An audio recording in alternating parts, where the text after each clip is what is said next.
Okay, I think this is going to be a YouTube only video. I want to talk about where my head's at, where I think I want to take this channel over the next couple of weeks, and also elicit your feedback. What will be helpful for you?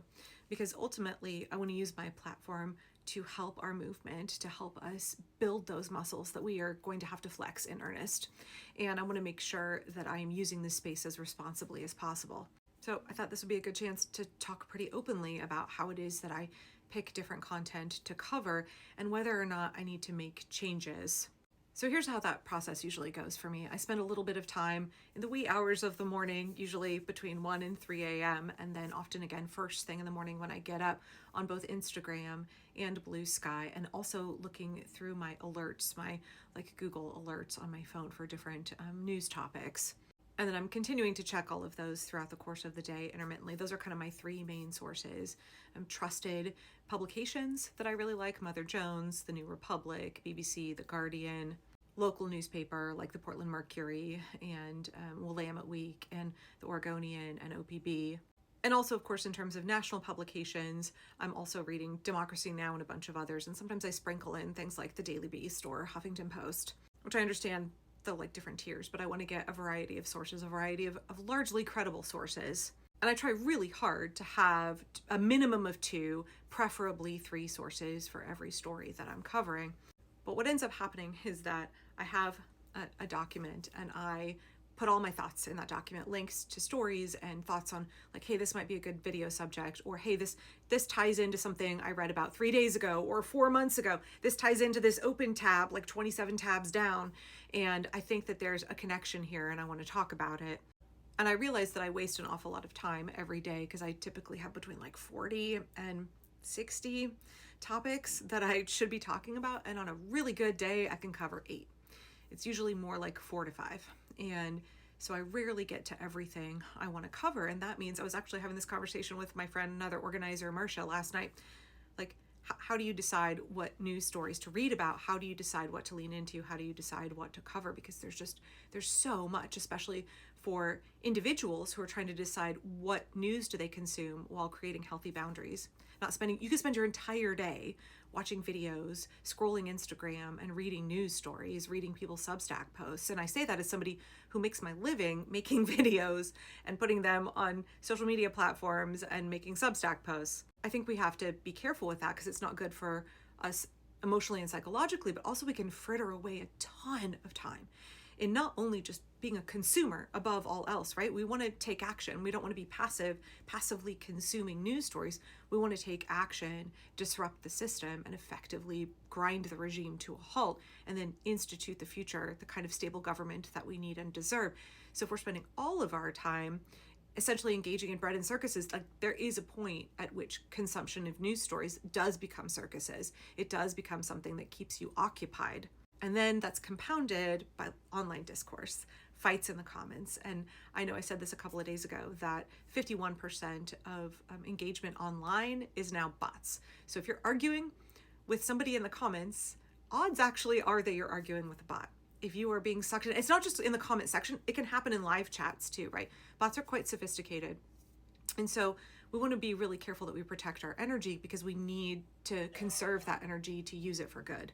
And over the last week or so, I made this video in response to a very large social media creator who was getting criticism for basically wanting to drop into Minnesota and make content. And I have a pretty good idea how much other creators that are on my level or bigger than me are making. And if you've got 2 million followers and you're across multiple social media platforms, you're making bank. And so when that creator said the only thing that they have to give is making videos, bringing eyes and ears to what's happening, I was like, is that really true? And you can go back and watch that video if you want to. I was trying to have a conversation with other social media creators who consider ourselves part of the resistance movement. What is it that we can do? How can we do the most good? Because I think far too many people in the United States still in 2026 feel like they can just vote in the midterms, or they can give $25 to the ACLU here and there, or I don't know, they can wear a button. Those are all good things, but that's not enough. It's these small gestures that are not sufficient to be disruptive in a way that actually helps enact change. And so I was trying to have that conversation of where is the line where it's just a token demonstration versus like we're actually resisting in a way that's impactful? And how do we as social media creators give as much as possible so that we can get the job done of stopping the fascists? I made the mistake in that moment of thinking that I was having a conversation with other creators who are essentially my peers, right? It didn't go very well. Actually, that's not true. A lot of people on the ground in Minnesota and a number of independent small journalists who don't have a large reach contacted me and said, thank you for your video, or started following me and left a comment like, thanks for this. Because what we're hearing from them is that part of the reason I made my initial video is because we're supposed to be in solidarity with other folks. What does it mean to have solidarity with other people in the resistance movement? Well, when you hear from folks on the ground, when they make videos, when they leave comments, they make posts on social media saying, hey, we're not your content, we're your comrades in the fight against fascism. We're feeling exploited in this situation when big creators just drop in and make a bunch of content and dip. Without giving back to the local community or without elevating the organizers and journalists on the ground. It doesn't feel good, it feels exploitive. So that was kind of the impetus for me making my initial video. If we're truly part of the resistance movement, how do we reduce harm? How do we do no harm? And then how do we do the most good? I regret making that video because I have been slammed with that big creator's fans in my comments for days and days with just like the nastiest comments. Very weird parasocial behavior where they think that they have to bulldog for a big creator who is not being attacked in my video and instead turn around and attack me. And it's been a huge waste of my energy. And I've just started blocking people and not replying to any comments, not reading any comments, because like I don't have time to be invested in drama online. And I know it's very easy for all of us to get sucked into those back and forths. Well, not all of us. Maybe y'all have more restraint than me. And I don't actually really care that much if somebody misunderstood the point of my video and felt that it was their obligation to bulldog for their boy in a way that's, again, weirdly parasocial. It's frustrating that that creator has done nothing to discourage his fans from behaving that way, to myself and a couple of other women creators and creators of color who have expressed concern at the way large creators are potentially behaving. But it really got me thinking over the last few days of like, I don't got time for this shit. I don't want to get dragged into this kind of stuff again. Once was enough for me. I'm not doing that. So I really want to think about how I can use my platform to do the most good. And over the next couple of weeks, my thoughts are, how can I share more skills? I did a series a while back on nonviolent resistance, philosophy and discipline and skills and strategy. And those videos didn't perform very well, but I felt that they were really important. And so I think I'd like to do more of that because I believe that we're in a period right now where as much as like doing videos about breaking news or something terrible that's happening, that helps, pay my mortgage, right? That gets my bills paid. Those are the videos that get lots and lots of views.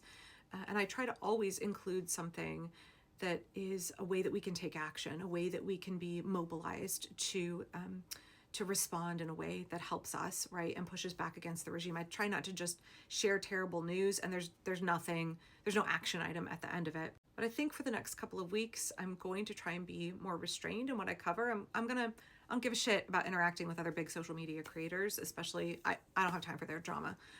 I also feel like I want to limit how much I just cover some of these news stories and make sure that I dedicate time every day to talk about skills and philosophy, because I do think that we are in a period where part of our building our movement is training skills, building knowledge and understanding so that we know where we're going, so that we can craft effective plans, because we have so much heavy lifting to do. So I think my thought process for right now is that I am going to try and temper the number of news-based videos with skills, action, and philosophy-based videos. I'm not interested in making rage bait content against conservatives right now. I'm not interested in having discourse with, neoliberal social media creators whose rabid fan base is just gonna waste a shit ton of my time. I'm not doing that. We have to stop the fascists. So if there's some way that I'm engaged somewhere and it turns out very quickly to be a waste of my energy, I'm going to try and have better boundaries about diverting my energy towards something fruitful. Just be like, no, I'm not doing this right now. No, I got to be busy over here. And likewise, I'm going to try and balance how much time I spend online in general, because there's an awful lot of organizing on the ground. And for me, right now in this moment, I'm kind of running myself into the ground with my in-person, real life organizing and then my work online. I get in this position where I'm like, oh, my audience needs to know this thing, or like I feel like I got to share this, or if I make this video, then I could earn X amount of dollars to donate to this organization or this local, GoFundMe for a local immigrant or their family if that immigrant's been detained and they're trying to make rent because their breadwinner has been stuck in a detention facility, right? So I have to balance that with I have other organizing on the ground that I want to be really involved in. And I don't want to get run down to the point where I miss a meeting or I can't show up at a rally or there's some kind of direct action that everybody's planning. And I'm just like, I end up being up really late the night before, and then that triggers a really bad migraine. And then I'm not able to get myself to that kind of in-person event that's really, really important. We all have to pace ourselves. I realized yesterday, like, I should not have come home from my Congresswoman's meeting, done a long live, and then tried to make a video, and then get like no sleep. That's not me modeling good behavior for my children or for my audience. That's not a healthy way to be and move in this moment, because we're going to be moving for a long time. So we have to make sure that we are sustaining ourselves and that we're not running ourselves absolutely ragged. And at the same time, we have to acknowledge that when we are conserving our energy, we're doing that because we want to be able to do the most good. We want to be able to be available in those moments and for those actions where we are needed. I do want to say here, I really appreciate when people drop in the comments, hey, are you aware that this thing is happening? Could you please try and cover it? I don't always see all of those. I acknowledge that I'm very bad at replying to emails and definitely messages. I said this on Facebook the other day. I don't really check my messages at all because it's going to be a lot of threats and like real awful things that people say. And then also I know that the good people who are messaging me, like I'm overwhelmed and don't have time to reply to everybody. And I acknowledge that I'm neglectful in that capacity, and I would like to do better. But to me, it's like, oh, if I could go to this local organizing meeting and help with some training, or if I could go, show up, if I could go on a rapid response call, that to me is more important. Unfortunately, I'm really sorry. I'm not trying to be insensitive, but that's more important to me than reading all of the comments or making sure I read all of my DMs. And I guess that brings me back to something that I was talking about earlier, where we can get in this position where we're just consuming so much content that it's paralyzing to us, or we just fritter away huge amounts of time. I'm floored at how much time we can all spend just consuming all of the horrors, because it is that shock and awe, right? It's that tidal wave that's meant to wash us away and make us completely ineffective at doing anything. And it can also just wash away hours and hours and hours of our lives. And so even though I make my living on social media, I would really encourage you to think about how you spend your time, how right now in this moment, because so much sacrifice is going to be required of us. I can't look at other movements throughout history, the civil rights movement, organizers in other countries who have toppled authoritarian regimes, women's suffrage, etc., and look at the amount of sacrifice that they engaged in for huge, sustained periods of time, because it is the mass mobilization of at least 3.5% of the population engaged in sustained resistance. And so I just think, like, what does that look like? It looks like far more than just voting in the midterms or showing up to one rally. And it requires us, I think, to look at everything we do through the lens of resistance. How is everything an opportunity to say fuck you to the fascists and to actually erode a pillar of support, or to actually inflict damage to their support system, to weaken the regime? There are big and small ways that we can do that, but we need to be finding the big and small ways. And everybody has different capacity. Resistance work looks different for everybody.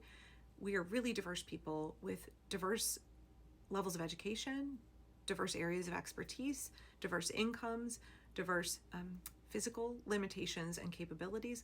We all bring something different and unique, and together it's like that stone soup metaphor, right? Where everybody brought, I need to put a carrot in the stone soup. I need to put, some tomatoes, and ultimately everybody brought all their different one little piece of ingredients to add a little bit of something, a little bit of flavor to the stone soup, and then you end up with this really rich, amazing dinner, and then the whole village gets fed. That's sort of how I view resistance work. We're all bringing a little something and we're adding it to the pot, and together we're going to take care of each other. And so sometimes that looks like direct action. It can look like, my friend Jack down at the ICE facility and so many of those other protesters who are down there day in and day out, night in and night out. It can look like being part of a rapid response team. It can look like donating to all kinds of organizations. What are the resources at your disposal and how can you use them? And I think some of the most effective ways are taking care of those that are targeted, is engaging in mutual aid. And I think too many people think mutual aid is just community care, and there's another layer to it. Maybe I want to make a whole separate video on this.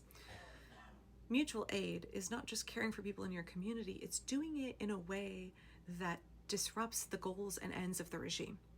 So they want to make sure that children go hungry, that children don't have an education, that people can't access medical care. They want to make sure that immigrants are scared and are abandoned and are vulnerable, have no defenses, nobody protecting them. Mutual aid in these instances, it means that we are preventing the regime from accomplishing any of those goals by caring for each other. So there is the moral and ethical way that we need to take care of each other and meet each other's needs, but it's also undermining the regime at the same time. Mutual aid is highly disruptive. It prevents them from accomplishing their goals of inflicting harm. So I think mutual aid absolutely is a form of direct action. I think it absolutely is disruptive. But if we're spending all of our time consuming media online and engaging in discourse, whether it's discourse that maybe is somewhat fruitful, no hate to any of the people I'm in a whole lot of Signal chats, and I'm not very good at following all of them, but some of them, it's just constant conversation. And I really don't have time to give to that, even though it's really tempting. And even though I want to connect with those folks, we only have so many hours in the day. We only have so much energy at our disposal. How is it that we ration that for the most appropriate causes and the most fruitful actions? And I'm sort of been thinking about that with my channel as well. And that's kind of why I'm in this position where I'm thinking I really want to focus on education for a little bit, still covering those topics probably every day that are maybe more at the front of the headlines, for the very real purpose of they pay my bills, right? And also because I think there is importance in covering them in a way that's not catastrophizing, in a way that doesn't just paralyze people, and in a way that leads into an action that we can take. But I want to be focused on education and empowering and inspiring people. I think that is the best use of my platform. If you have thoughts about how I should be doing that, how I can do that better, topics that you would like me to cover, I'm happy to go down any rabbit hole. If there's something I don't know about and I don't feel qualified to speak on, I either won't talk about it or I'll make sure that I research it really well, and then I'll be like, this isn't right. This is a lay opinion. This is not an expert opinion. But I do really feel a sense of responsibility, and I do want to make sure that I'm not wasting my own time and energy in places that are not helping advance our cause. We're in a moment where it's all hands on deck, and I want to make sure that I get to be one of those hands, right? And I guess this is my commitment to you all.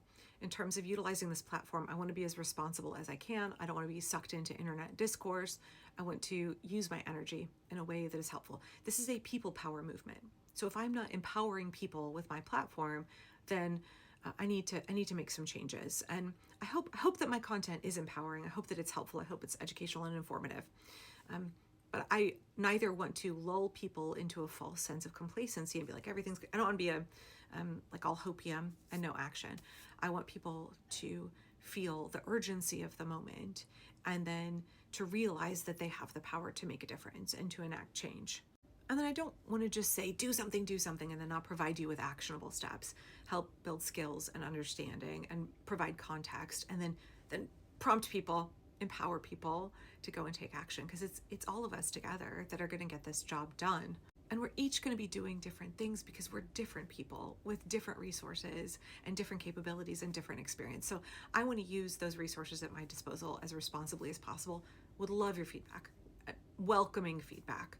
Absolutely. Please let me know, how can I do the most good? What will be the most helpful for you?